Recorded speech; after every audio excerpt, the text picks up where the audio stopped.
We always said goodbye. I died all the time.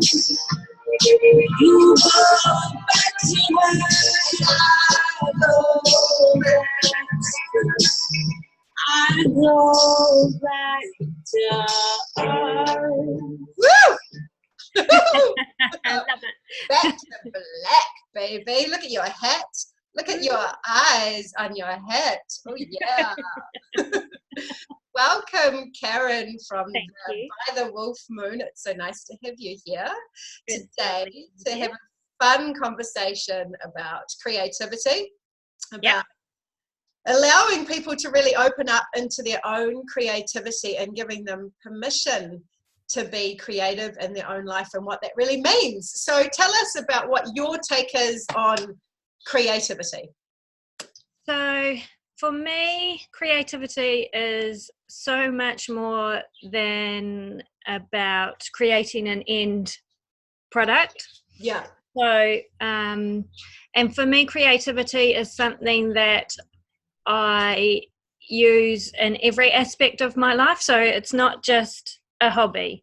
Yes. So creativity comes into play in everything I do, in my parenting, right. And, you know, the way I run the house, the way I work, yeah.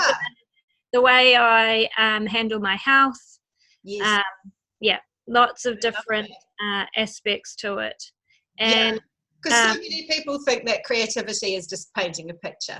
Yeah, they do. It's actually a creative force, isn't it? And it's allowing ourselves to think about ideas and solutions that are outside of our actual experience. And you've certainly had that experience, haven't you, where you've had to be creative. I mean, life has really made you have to be creative. So maybe just tell everyone about what you do and who you are, and what By the Wolf Moon Creation is. Okay, so basically I call myself a creative and so I create things. What my goal, I suppose, is, and my passion is to guide people into finding their own creative. And I think that is about understanding that there are no rules, like there's no guidelines to follow. I love that. No rules. Yeah, we're both rebels. So so the way each person will access their inner creative, it will be different for everyone. Yes. And but my goal is to kind of give people ideas and tools and the freedom, I suppose, of connecting with their creativity. So and the permission to to do things wrong, or to to make something that's ugly, or so much beauty to be found in something that you think is ugly. I love that. I love that you've just said that word permission, because that was like flashing above your head. Because, you know, I can remember first form sewing, and I made this terrible, it was pink corduroy, so it was never going to be good, but it was bad, and it had 2 grey stripes, and it was actually really bad. But, you know, it was all about, you were graded for your creativity. And I think this is the whole thing, isn't it? We talk to draw in the lines, and, you know, the artwork that we do as a kid, like, is that good or is it bad? And I mean, for me, one of the biggest things in my life with creativity has been refinding my voice. So with singing, because I always loved to sing. I wanted to be Olivia Newton-John when I was 5. My dad was like, you need to learn to play the recorder. My sister reckons she's still scarred by that experience. But, you know, that set me on a journey of like, and I sang, and then after a while I realised I was never going to have a singing career. But when I joined a choir 7 years ago, it just gave me permission to be free with just, and I'm really grateful to Emily, who runs the choir, because she's a lot like you in that it's actually just about finding your inner voice and that permission. So I love that you've said that, because I know that there's people going to be watching this, and they're going to be like, I want to try some art, or I want to sew something, or I want to wear something a little bit different, you know, and that's something like your clothes are so expressive. Yeah. So I do make clothing and anything basically that you can't just go and buy. You can't just go and buy in the shops. And the reason for that is because it's an individual expression. So you're never going to be able to go into the shop, or very rarely, and find something that is exactly how you want to or feel like expressing yourself. Yes. I don't know if that makes sense, but so if I am creating clothing for someone, it's really about getting to know them, how they want to feel when they're wearing that item, because it can make such a big difference. What you wrap yourself in makes such a big difference to how you. And it can make you feel amazing, or it can make you feel, like shit. So, and I mean, we all know that putting the lipstick on some days and just the shoulders back is like, you feel completely different. And a lot of, I love that quote. It's from some Shakespearean play. We're all actors and actresses. We make our entrances and our exits. And, we are all acting roles. And what we wear, it's like a costume sometimes. And, we dress up like the corporate suit, the man going to work, wearing his corporate suit of armor. Whatever we're wearing is such a reflection of how we want to be perceived as well. Yeah. And talk to us about your journey with kind of finding your particular way with fashion, because it is so unique and so awesome. Yeah, that kind of came about. Well, I have always been a little bit different, but still tried to follow, not be that different that I stood out too much. Really only probably in the last 4 or 5 years that I've just been like, I'm just going to wear what I want and what makes me feel good. Yes. And it's really quite empowering, not caring what anyone is going to think of you. Like, it's really quite empowering being so outrageous that you're going to be looked at and probably judged and maybe laughed at or whatever. Or be a conversation starter. And do it anyway. But the one thing that I guarantee is you will be remembered. You're not going to be overlooked. And I don't like I am very much an introvert. I don't like small talk. I don't like meeting people that I haven't known for years or anything like that. So this is very much a contradiction. Yes. Yeah. I love what you've said just then, because I think this is so true of so many people, and the sort of rising consciousness is, because, one of my big things is I always used to say, I don't give a F what anybody thinks of me, but actually I gave a massive F what people thought of me. And it stopped me from being who I truly was, not so much in what I wore, but in actually sharing my soul gifts.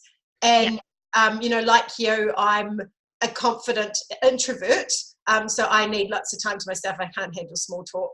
And so I love that you've kind of said about that, that shift 4 years ago. And I feel like there was a bit of a collective shift into actually just being our unique selves and whatever expression that is. And the fact that you find that freedom within your dressing, and it's for you. Yep. That's the thing. Difference, eh? Yeah. Totally for me. It's looking in the mirror and saying, fuck, I am so cool. And I don't give up what anybody thinks. Exactly. And that's what self-love is. That's what. Yeah. It's not about having the latest handbag or the latest pair of shoes that everyone's wearing. Yeah. Because so that you can fit in, or so that other people can look up to you. Yes. Or other people can want what you have, or that's also a lot of that is about wanting to be part of the tribe, isn't it? And it's a natural part of the human condition that we do want to be accepted, and we do want to be part of the tribe. But you and I both know that the part about that is that until you accept and love yourself, you actually will never find acceptance from other people. It doesn't matter if you're wearing the latest Prada handbag or, you know, the latest fashion that everybody else is wearing from Glassons. What matters is, you know, if you can hold yourself in that love and actually go, you know what, I'm a little quirky, I'm a little bit different from other people. But yeah, I mean, but tell me, like, so 4 years ago, this kind of transition happened and you felt a lot more comfortable to express yourself and to wear what you wanted. How has that changed your life? Oh, I love myself so much more. I actually really enjoy my own company. Yeah. You know, like, yes, I've always preferred to be alone. Everybody else. Yeah. But I actually really like who I am now. And I just quickly want to say one thing, going back to, I'm not saying that everyone should, you know, be crazy. No. I mean, I don't dress crazy, but I express myself in other ways. So it's not necessarily dress. It's about self-love and self-acceptance. Yeah, exactly. So, and it's fun. I get so much joy out of dressing or like this, or creating the outfits. Yes. You know, so I know, I really believe that we're here to have fun. You know, as much as Earth and being on this Earth plane is a lesson and, you know, a school, and we have lots to learn.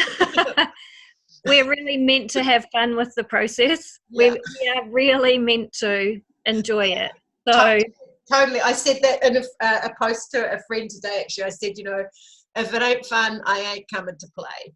And that is such a shift for people, like the freedom to create a life, to create a sacred life that fulfills your heart, that isn't about ticking society's boxes or expectations, is revolutionary. It's actually an inner revolution.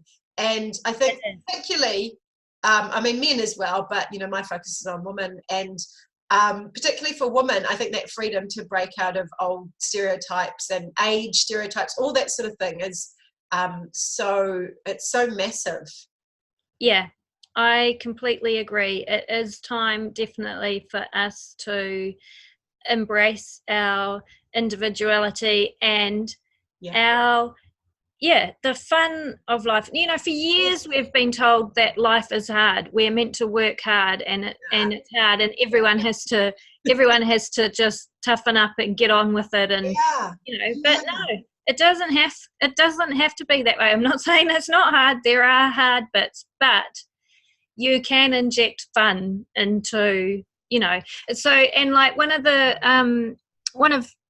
a skirt I made once, I called it the "I'm a princess, damn it" skirt, because and my intention with that was, when you are sitting on the floor, absolutely, you know, crying your eyes out. Put on this long, you know, flowing, gorgeous skirt and cry in something, you know, cry wearing that, because that's where the fun is. You know, there's always a little bit of fun and joy to be, you know, found. Even in the darkest, deepest of the emotional experience, if we can inject, or if we can have some playfulness within that, then that can really create those shifts. And I think lightening up ourselves, lightening up, and like you say, it's not always fun. I mean, some of my journey has been, people would think it was really, really difficult and really, really hard, and I've certainly cried a river of tears, but I'm not afraid to feel the pain, and, you know, that allows me permission to feel all the good stuff as well. Yeah, and I think there's so much stigma today on not feeling bad. Like, you're not allowed to feel bad. Right. You know, I agree. There's nothing wrong with you if you're feeling. But we'll medicate you. We'll medicate you. We'll give you some antidepressants. Yeah. You're not allowed to feel like your life is shit, and, you know, you're in a rut and you're never going to get out of it. And that's not true. I think you do need to feel these feelings. Yeah, I think that's, you know, a big part of it, isn't it? Is actually just being with whatever is, and allowing yourself to experience all of the rich experiences, not just the good, not always just trying to look for, you know, always being in that joy, but just being open to all parts of it. Yep, exactly. And I think the whole spiritual movement, I think it used to be, it was very much about love and light and, you know, feeling good all the time. Yeah, and we're rainbows and coming, unicorns. Yeah. coming full circle now and realizing that actually the shadow is just as important, and it doesn't have to be a bad thing. And if you can inject some humor, some even if swearing, I like to swear a lot. Yeah. And you know, that helps me.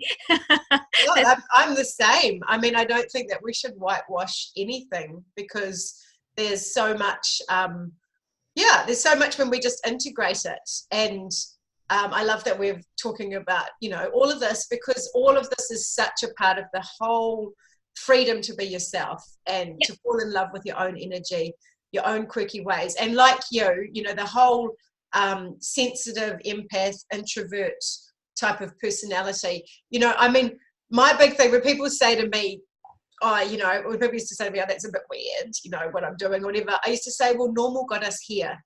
Yeah. Normal has got us here.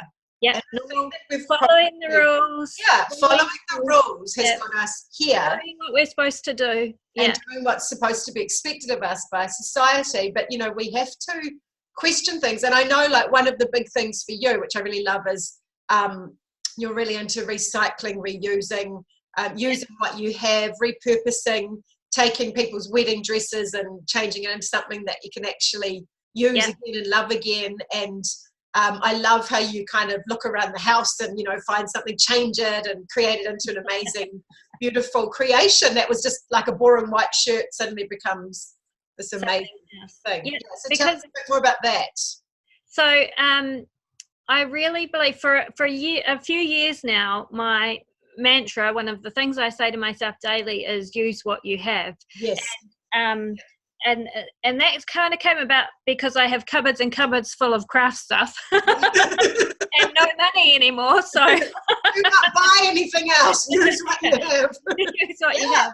Yeah. But it's become so much more important to that, and so much more metaphysical than that, and metaphorical.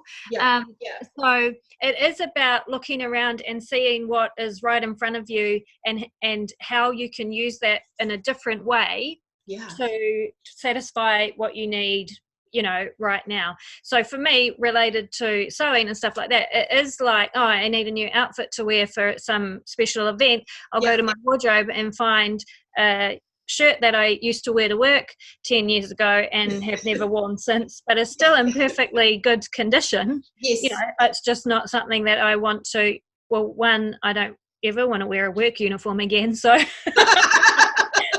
but you know, and what can I do with that? How can I make that suit my needs today? And it's not hard, really, once you are in that mindset of thinking outside the box and thinking creatively and being able to see things in a different light. Yeah, that is big, because, you know, use what you have isn't just about, like you said, it's not just about external resources, it's about internal resources. You know, like people often say to me, I can't start my business because I haven't got enough time, money, knowledge. I'm like, use what you have. Use what you've got available to you now. Use your skills that you've got. You've probably got way more skills than you think. Use the resources and the money that are available to you. Start with a free website, for example. You know, start with what you have internally as well. And I think that's a big thing with a lot of people. They're looking for that external validation, and they think, if I go and get another certificate, I might be good enough. And you know, I got to the point where I was like, I'm not freaking getting another certificate until I know that I'm good enough, because that will never make me good enough. Use what you have. Use what you have. That's exactly right. Yeah. And I was like that too. I always used to think that I don't have enough education to be able to make clothes. You know, I don't have qualified enough. I'm not qualified enough. I'm not qualified enough. But I tell you, I go into shops today and I look at some of the clothing there and I think, I could do, you know. Some of the designer stuff that isn't even hemmed. Yeah, exactly. So Yeah. it's not about someone else giving you permission. Yeah. It really isn't. And so many of us, and I've done that, waiting for someone to give me permission to say, okay, now you can do this. Yep, you can. Yeah, we'll let you external do that. validation. It's about that self-anointing, isn't it? About saying, actually, I am good enough as I am, and I am resourced enough, and I am qualified enough, and what I have to bring. Like, tell me about how, you know, because I know you've started to offer small creative classes to people, and how is it for people? Like, what do you hear from people? Because, and you've got your private Facebook group as well, which I joined, and I was like, I'm not creative. Like, I actually felt that. And then I put up some pictures of some vases that I'd put some of my garden, you know, some flowers in. And of course you were like, that's creative. And of course that is, because it made me feel good. It was beautiful.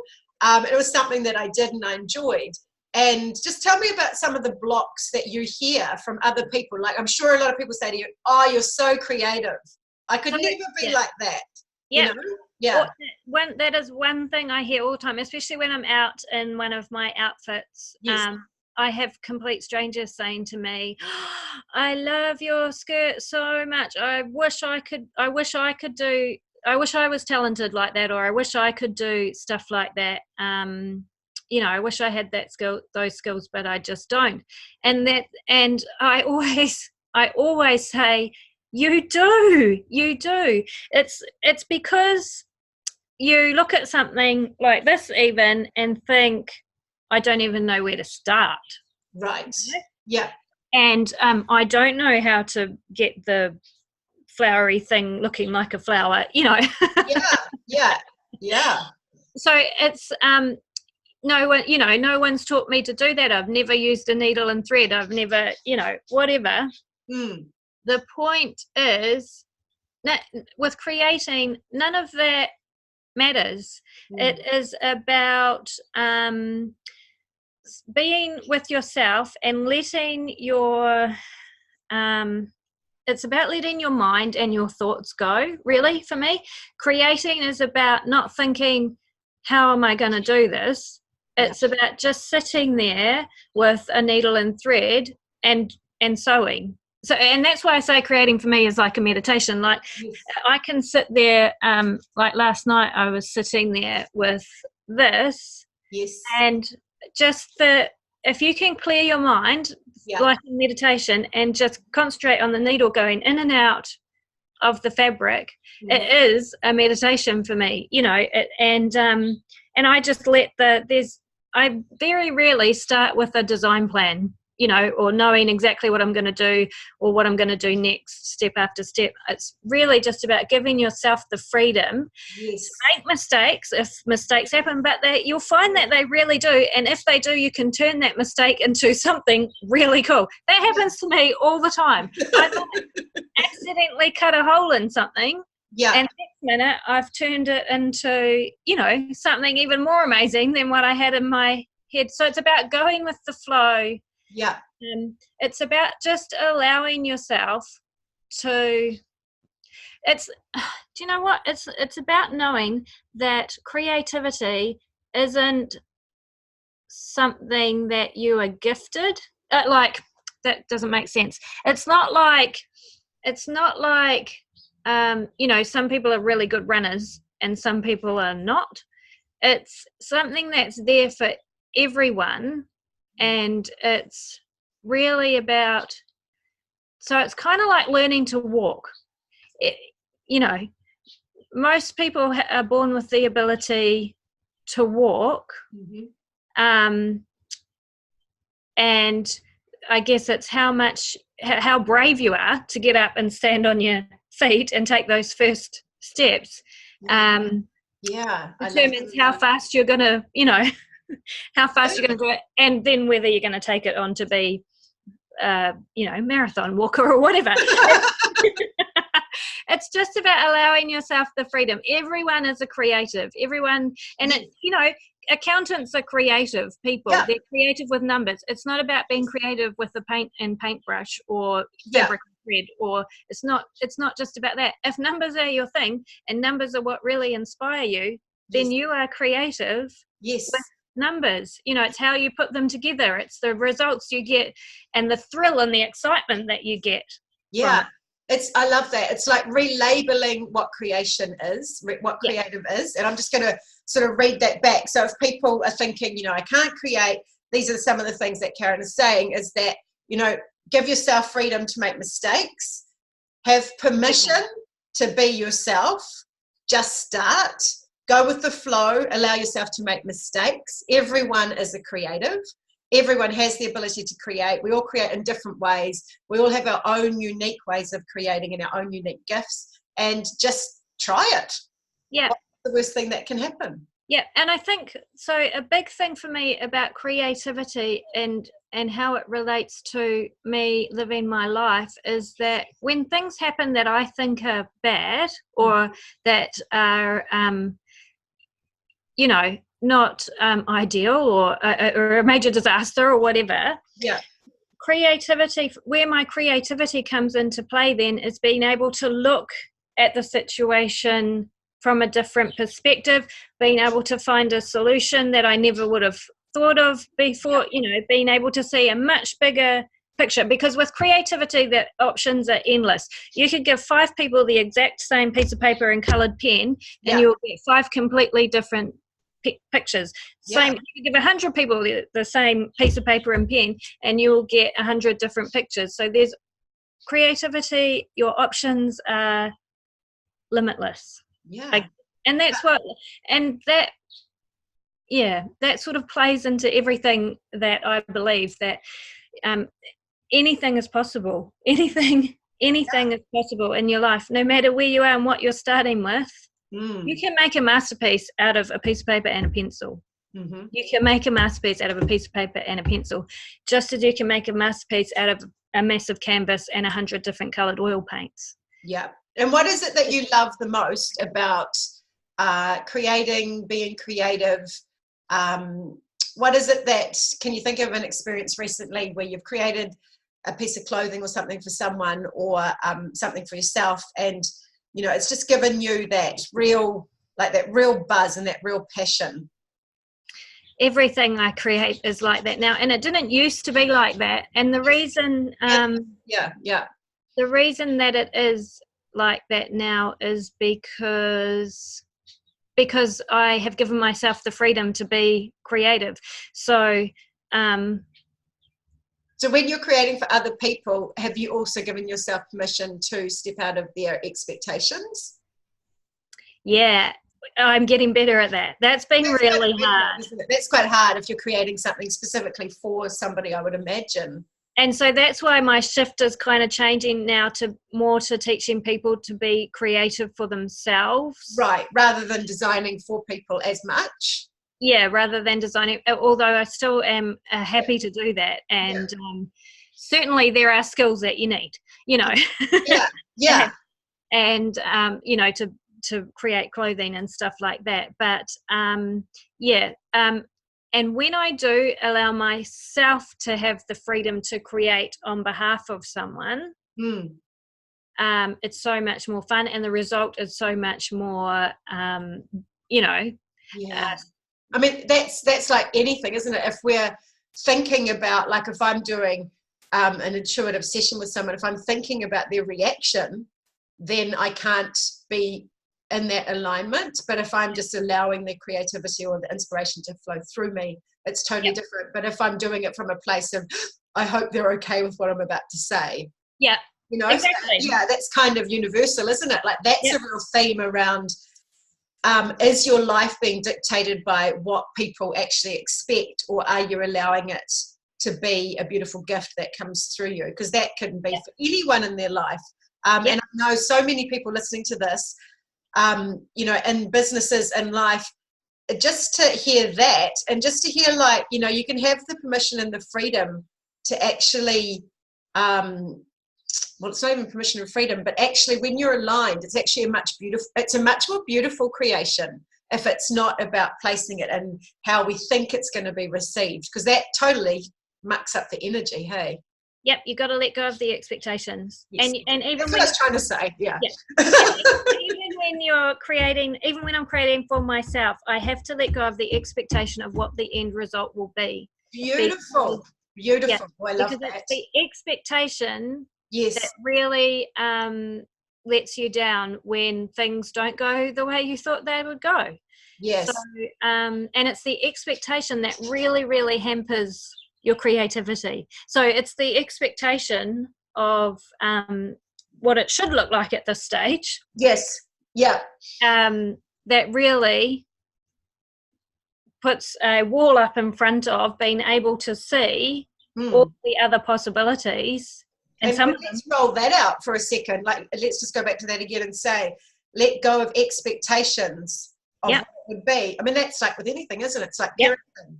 Let go of the expectations of what you thought your child was going to be. It's like being married or in a relationship.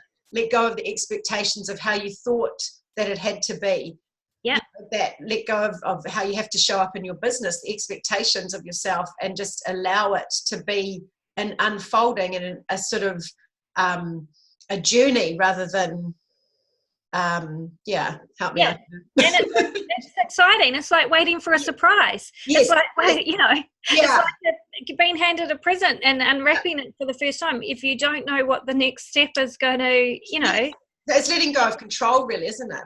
Yeah, and it's really hard.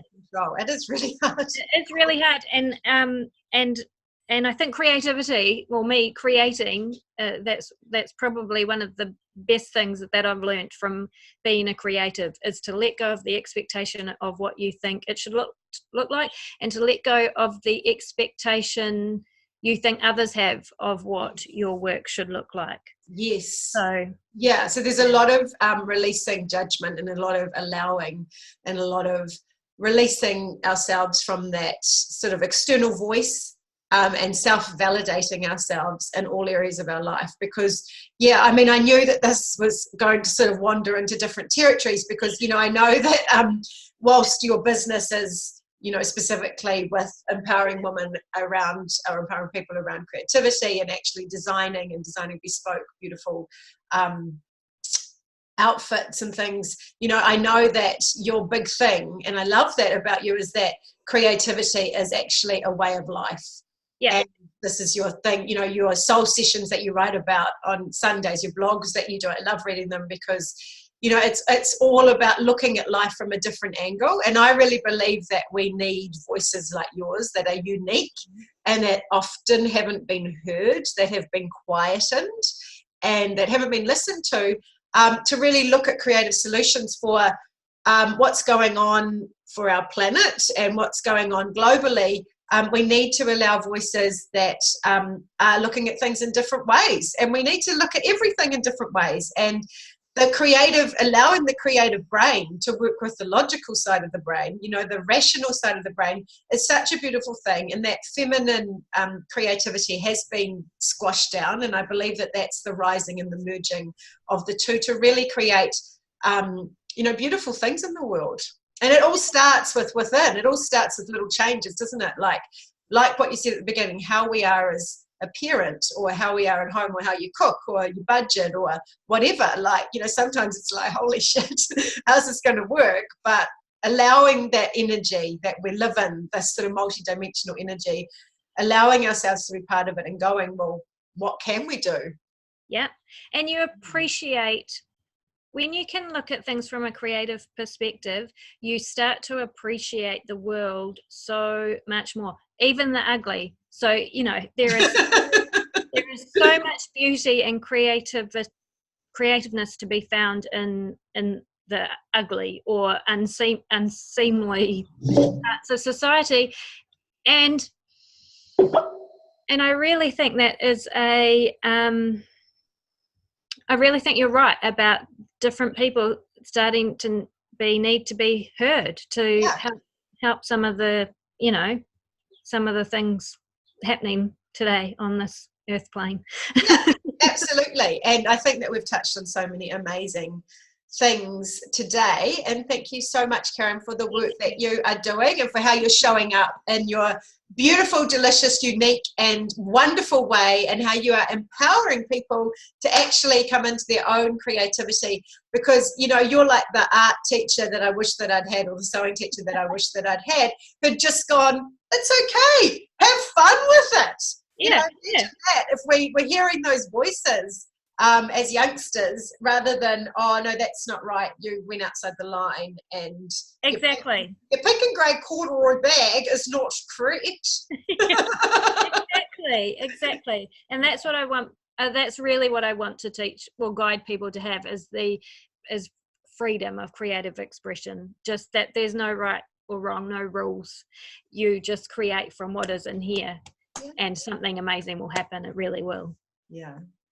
Thank you so much, honey. It's been so beautiful to speak to you today. Thank you so much. I'm just going to see if I can get that song. I love you much. It's not enough. You love blow and I love love.